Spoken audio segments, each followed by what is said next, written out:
सुप्रभात। तो हम लोग अगले दिन रस पढ़ रहे थे। तो रस 9 प्रकार के होते हैं और उनके स्थायी भाव भी मुख्य रूप से 9 हैं।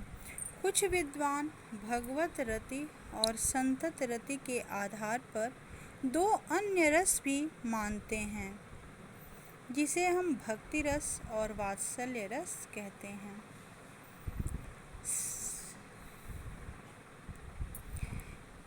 इस तरह से प्रत्येक रस का स्थायी भाव होता है। संचारी भाव। संचारी भाव भी प्रत्येक मनुष्य के मन में उठने वाले मनोभाव हैं। ये अस्थायी न होकर क्षणिक होते हैं। इनकी स्वतंत्र सत्ता नहीं होती है। ये किसी न किसी स्थायी भाव के संगी साथी बनकर उनके साथ विचरण करते रहते हैं और उन्हें पुष्ट करते हैं। ये किसी एक स्थायी भाव के मित्र न होकर अवसर के अनुकूल अनेक स्थायी भावों का साथ देते हैं। इसलिए इन्हें एक ओर संचारी अर्थात साथ साथ संचरण करने वाला कहा गया है, तो दूसरी ओर व्यभिचारी अर्थात एक से अधिक के साथ रमण करने वाला कहा गया है। आचार्यों ने इनकी संख्या 33 मानी है। निर्वेद, आवेग, दैन्य, श्रम, मद, जड़ता, उग्रता, मोह, विबोध, स्वप्न, अपस्मार, गर्व, मरण, अलसता,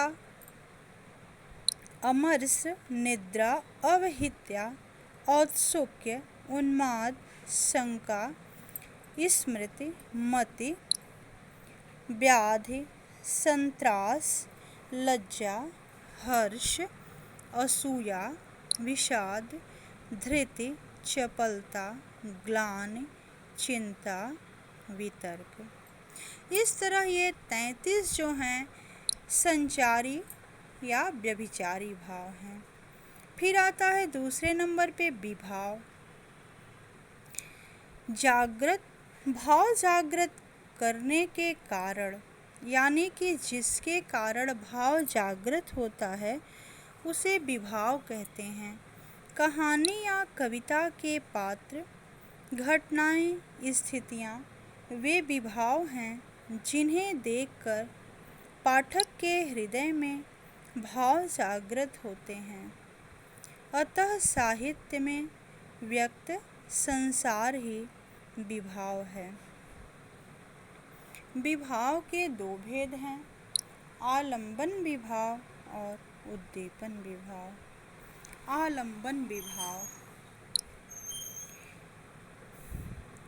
पट पर प्रकट मूल विषय, यानी कि पर्दे पर प्रकट मूल विषय वस्तु को आलंबन कहते हैं।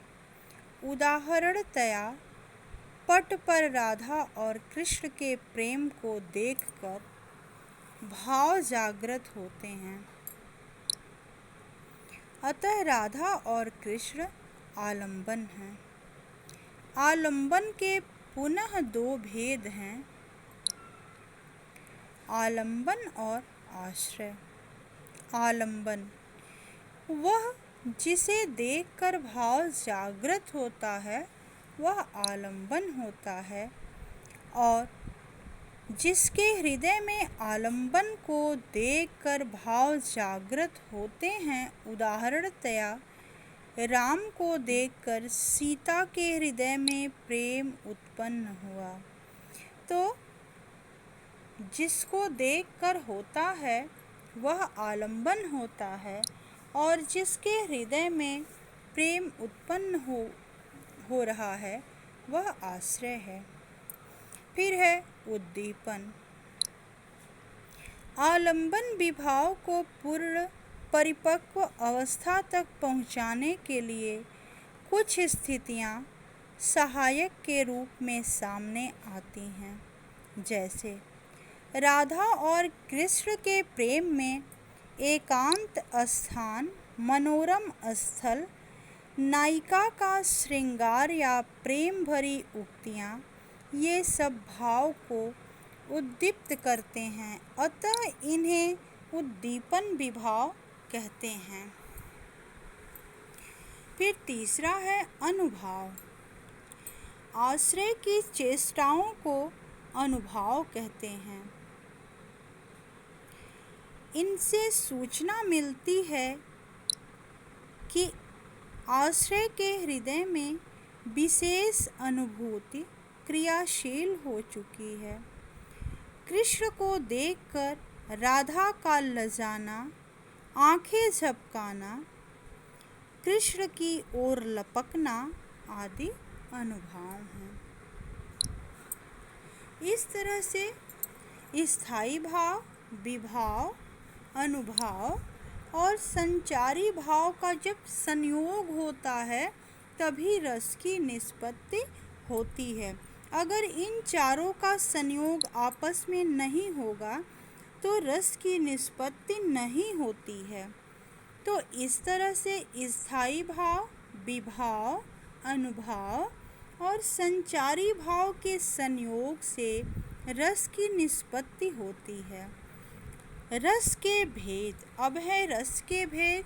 तो रस के मुख्य रूप से 9 भेद हैं। सबसे पहला है श्रृंगार रस। तो श्रृंगार रस का संबंध जो है स्त्री और पुरुष की रति से है। इसे रसों का राजा भी कहा गया है। श्रृंगार रस को रसराज कहा गया है, यानी कि नायक और नायिका के बीच रति का जो संबंध होता है उसे हम श्रृंगार रस कहते हैं। धन्यवाद। आगे का हम लोग कल पढ़ेंगे, अगले दिन।